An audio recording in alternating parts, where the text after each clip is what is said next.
to a new season of Current Buzz. This episode, we introduce a new feature, City Insights. Our Current Buzz producer, Beth Batson, will sit down for a series of one-on-one interviews with the folks at the heart of our city's operation, our council members. And we visit the city fire department to hear some good news that might save you some money.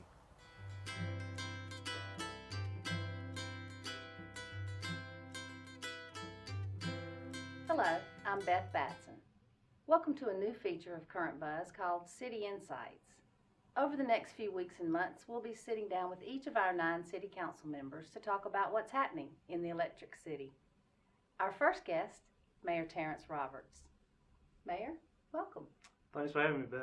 Appreciate you being here and having me here. You are well into your second term as mayor. Yes. Talk to us a little bit about the perspectives you've gained since being in office.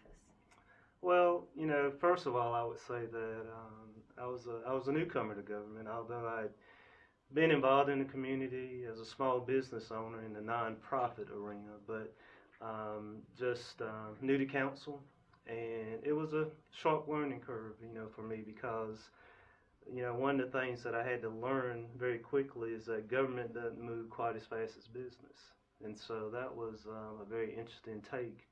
But I was fortunate enough to be surrounded by a very established council when I first came on. I was a new guy, and I had a lot of strong people around me, from Dr. Thompson to Dennis McKee and Tommy Dunaway and Steve Curvin.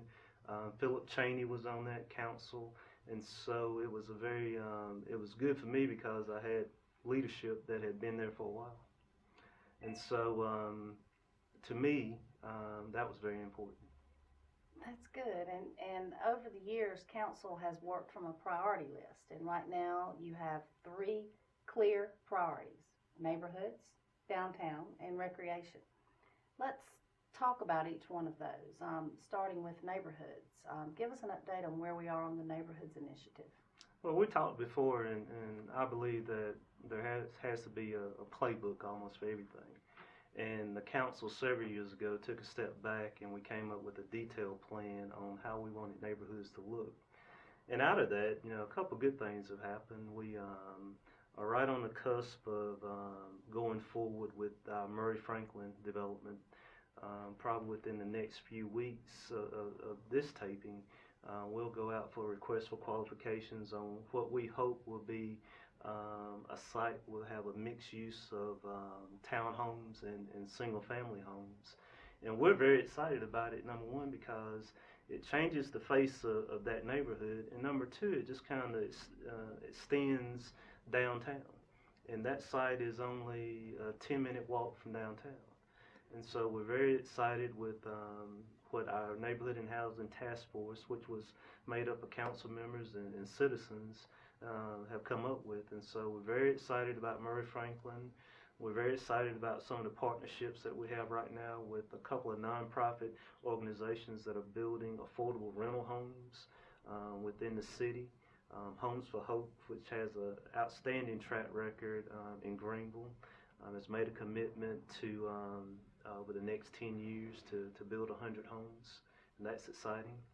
And also we have a partnership with the Nehemiah Corporation on McCullough Street, which is right next to the Murray Franklin site, and they got plans over the long term, probably 17 homes in that area too. Wow, that's very impressive. Also, there's always a lot happening downtown. Seems like there are new places to eat popping up every day. Yeah. Talk to us a little bit about council's role in the background of your development of downtown. Well, downtown is, I like to say that the electricity is back in the electric city. And I think government had a lead into that because our responsibility was to look at infrastructure. And, every great city has sidewalks and streetscapes and garages, and so it was our part to put the streetscapes and the infrastructure together.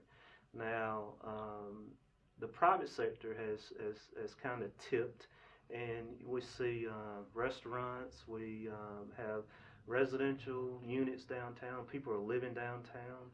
We're very excited with the 14-room hotel that is downtown, that's open, that kind of gives the city a 24/7 feel, with the restaurants up and down the block. We have our first franchise restaurant, which is very exciting, with Mellow Mushroom.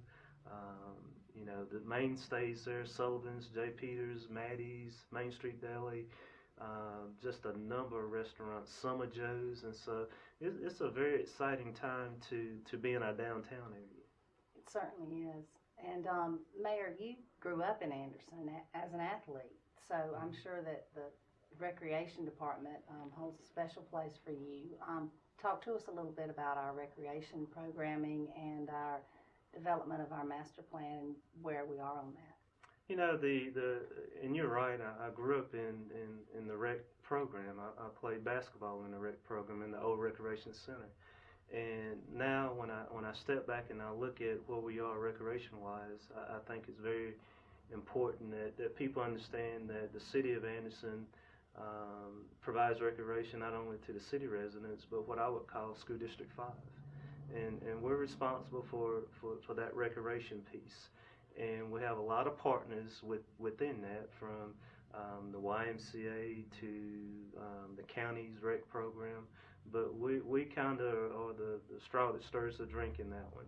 And so when you look at our recreation facility, I'm very proud that membership is up, because we lowered the rates not only for inside city residents, for outside city residents, and that facility is being used. We have a new picnic shelter that's being constructed right beside the recreation center. We're on the cusp of adding additional parking, 250 spaces of parking, and additional ball fields at the main recreation center. And also looking to change the face of Lindley Park. We have a major stormwater project going forward at Lindley Park, and that is going to restore what I think is a pleasing, aesthetically flowing river water, and in a part of the city that's very historic in nature. So I think that's very important.